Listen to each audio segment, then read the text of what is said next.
Hi, and welcome back to Aussie Scale Modeler. Jace here, glad to have your company once again.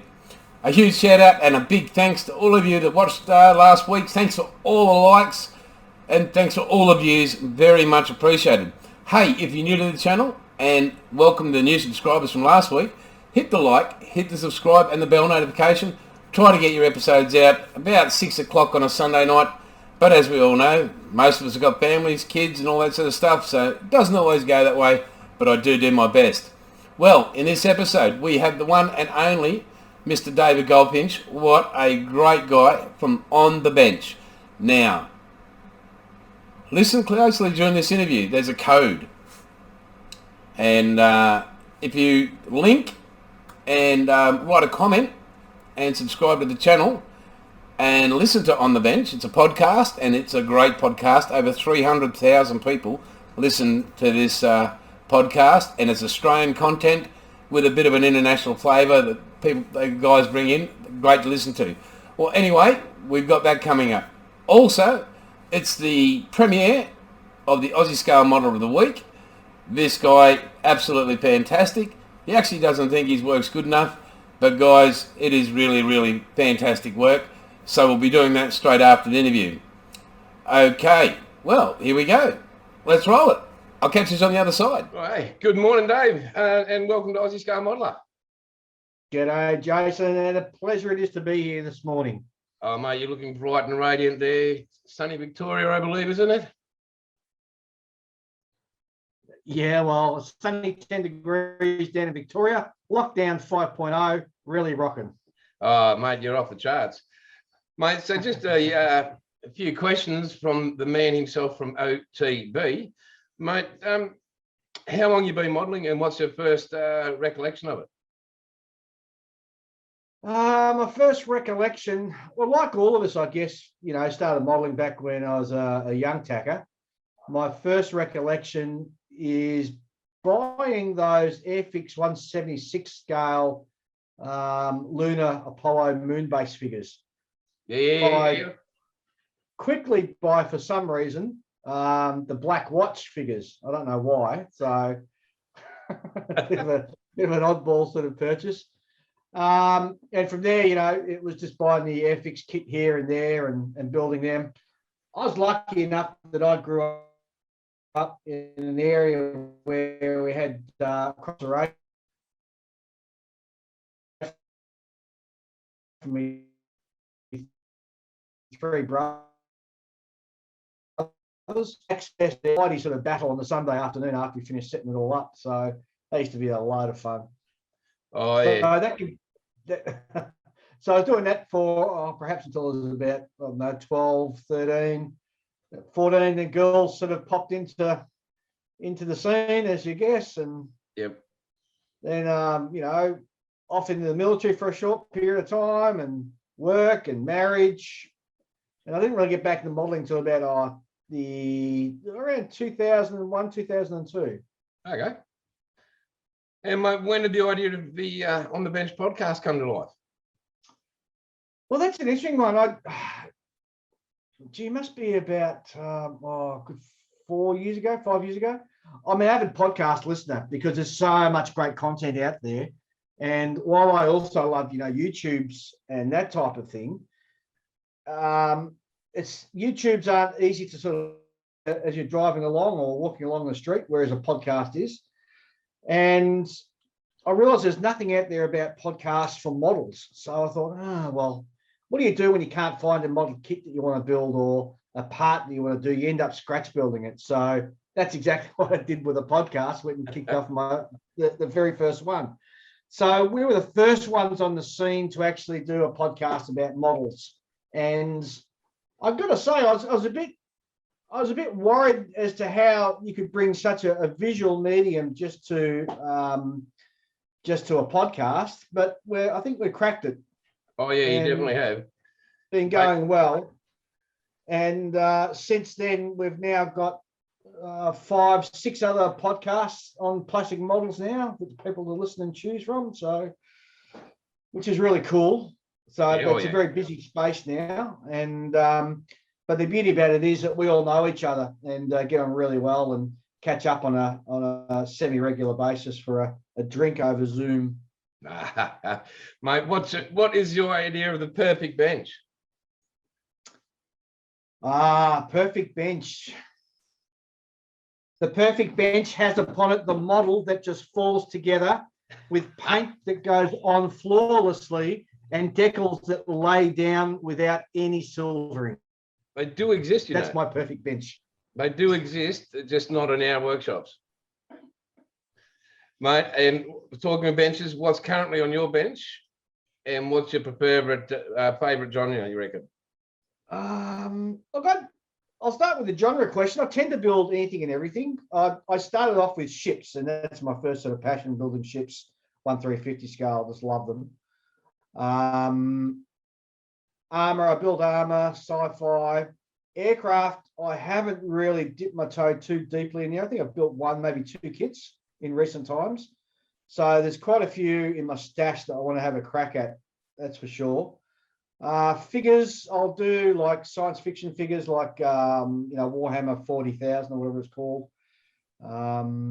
Anything that really grabs my fancy, to tell you the truth. It's just a case of what catches my eye, what gets my creative juices flowing and what excites me. I got in trouble for calling it Warhammer 40,000K. It's either Warhammer or Warhammer 40,000. Well, okay, sorry, I'll stand back there. So, mate, we talked about how your how on the bench has been going now for nearly 5 years. What, if anything, is in the exciting episodes? Well, you know what? People probably think that we put a lot of work into doing this, and yes, we do. But we're pretty much last minute sometimes in regards to who we're going to get on the show and what we're actually going to talk about. So it's not unusual for the guys to roll over here. Let's say it's Julian and Ian, and they have breakfast at my place before we kick off an episode. And we'll soon be sitting around the breakfast table and go, what are we going to talk about now? So it could be as late as even before we walk into the recording room. Well, I've got a couple of good guests coming lined up in the future. Of a couple of Aussie guys, and Chris Meddings from the UK, who's also a model manufacturer and has a publication that he does as well. So that'll be an interesting one. But it's just sort of a week by week, month by month sort of situation as to who's available and who you can get on. Yeah, it is hard because I know everybody I've had on, it's just scheduling that time in between finally getting a break from the shop or the business. Like it's just hard, and you do feel like you're imposing on them, and it's sort of. But it's like typical. You walk into your local hobby shop. Everybody takes time. You just have a chat, whether you buy something or not. It's that connection between the model and the owner, and that's. The main issue for us is tyranny of distance, because a lot of the people we want to talk to are either UK based or New Zealand based, which is not too bad, but US based as well. And so trying to line up a time and get everyone in the studio and get them on the line at the same time can be problematic sometimes. Let me say that. I'd say so, mate. It's like watching the Ashes. When it's over there, it's just it's one of those all-nighters. Exactly right. That's exactly right. And then your wife looking at you going, why are you still awake? Yeah, it's the Ashes. Mate, I'm going to ask you a big tough one here. What's your favourite hobby shop? And I know that is a super, super hard question, because any hobby shop's a good hobby shop. The ball's in your court. My favourite hobby shop has to be the one that has the part or item or kit that I'm looking for when I walk through the door. Okay, is that after you've spent a gratuitous amount of money before you found that part? Yeah, well, it's funny. In Melbourne, we're blessed. In Metro Melbourne, we've got 16 hobby shops that we can choose to drive up to within about an hour and a half away from where I'm located. So, and that's not including all the specialist shops such as the Games Workshop ones as well. So, and it's a case of finding out which one has specialist items you're looking for. So Yep. some shops that specialise in certain areas and others that don't. Others that will hold a certain range of paints, and other ones won't. But we're really blessed here in down in Victoria, or specifically in Melbourne, with the amount of hobby shops we've got available to us. And I guess that speaks to how healthy the actual hobby is. The fact that so many shops can be up and running and still survive and make a living. And particularly in these weird times where we're going into lockdown every 5 minutes. But they're just, from what I can tell, and the anecdotal evidence and discussions I've had with some of the owners, business is booming for them at the moment, which is great. Yeah, I think the lockdown, being able to have time to do your stuff now. Oh, yeah. But yeah, mate, our closest is Rory's up in Rockhampton, so about an hour and a half away, and it's one. You got the one hobby store. But I mean, we've got online, and not just through the channel, but as you know, it's a mate of a mate of a mate of a mate who will get you to where you need to get to for that part. Yeah. And I found that better than yeah. if you go and online and search yourself. No, it's that, like you communicating on your podcast there with everybody, it's that direction of where to go, or it's that hint, it's that tip. What tool would you find missing off your bench? If you walked up your bench now and you couldn't see a particular tool, what would that tool be? It would have to be a scalpel blade. That is my one go-to tool that I must have on my bench at all times. So it does not leave? It sits there? No. And I don't even put it into I just use the blade itself. It's it can be used for so many things. It can be used for trimming, slicing, as you know, but also for just cleaning up parts. It's a multifunctional tool, and I'd be lost without my scalpels. And I don't buy those ones you can hobby shops. I actually buy the medical ones because they're a lot sharper. Oh, yeah. And cheaper as well. You can buy them by the 100, so they're great. And they fit in most of the Excel stuff, do they? Do they fit in the what, sorry? What sort of arm do they fit in? What holder? What's your holder? Oh, there's a particular holder that they do fit in, but like I said, I just pick the blade up and just use it, hold it with my fingers, and I haven't cut myself to date, so it works well. Yeah, mate. I find I got more control over it that way. Okay, well, that's awesome. I have to talk to you about that later, mate. Now, between you and I, my viewers, mate, they've got to find a code, but they've got to listen to your podcast to find. Okay, well, mate, for my viewers and yours, you can work out something your end, but for my viewers, mate, we reach 1,000 subscribers. Everybody's name goes in the draw, and they win an F111, nice big F111. So what will go, the code is OTB. Yep. Right, so they've got to listen to you for that. Yep. And say they've heard it, call in, or on your podcast, or connect somehow with you, and vice versa. Send an email. Yeah. Email will be good. So what's the email, mate? Email is onthebench64@gmail.com. Okay, and episodes there at what time and what day? Every second Saturday. So this coming Saturday, we've got our episode 117, which we'll be recording and dropping. And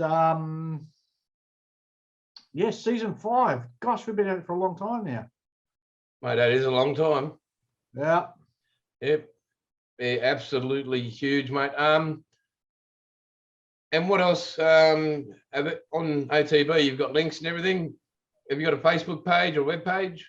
Yeah, I got a Facebook page, so definitely be giving a shout out to you guys, which is fantastic. And anybody wants to see us can just pop along to just in Facebook, just punch in on the bench, would be the best way to get to us.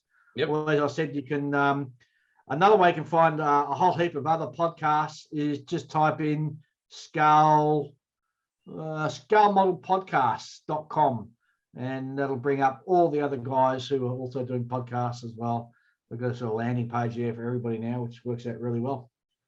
Well, mate, it's been absolutely amazing, even with our wonderful internet connections we've had. Mate, you stay warm down there. Thank you very much. And I'm sure you do promote men's mental health down there.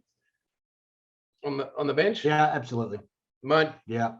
it's been an absolute pleasure, mate. And as I say, it's all good, and catch you later. Thanks, Jason. Cheers, Mate, mate. take care. Cheers. Bye.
Wow, how good was that? Dave from OBE, mate, thank you very much for your time. It's a fantastic podcast. People, have a listen to it. This coming Saturday, have a listen to it. There is a code. I've mentioned it throughout this video from the start to finish. So listen to the podcast, get it, hit the subscribe button, and you go into the draw for that awesome F111. Oh, which, by the way, was provided by Modelers Island. A big shout out to Mr. John Collins, so thank you very, very much. Don't forget to go to modelersisland.com.au and small business, all there to serve this wonderful country. And how good, Mr. James POOK, is your work? Guys, please, write in the comment section. Give James a huge thumbs up. Fantastic work. Well, next week, we've got another person for Aussie Scale Model of the Week. If you want to, please hit the email down there, madozmod@gmail.com. Catch up with me. Send me in your photos. I'll be glad to have a look at them, and maybe I can be able to put them up there, and maybe we can do just a whole segment on just Aussie scale modelers and all your work. I don't care if it's trains, planes, automobiles, guys and girls. It doesn't matter. If you're a person that's in RC, trains, it doesn't matter. This is all about the Australian modelling scene, the Australian modelling industry, and supporting the Australian hobby store. And speaking of supporting, Braden from Outlaw Paints, mate, your fast and furious colours, top shelf as per usual, mate. So thank you very much for sending those up and letting people have a look at them. Well, folks, that's it. We've come to the end of another episode. Please, again, hit the like and the subscribe. Go in the running for the F111. Leave a comment. Leave me some suggestions. I'll do whatever I can. I do have a brain. Well, the wife says sometimes. But anyway, guys, as I always say, it's all good. Catch you later.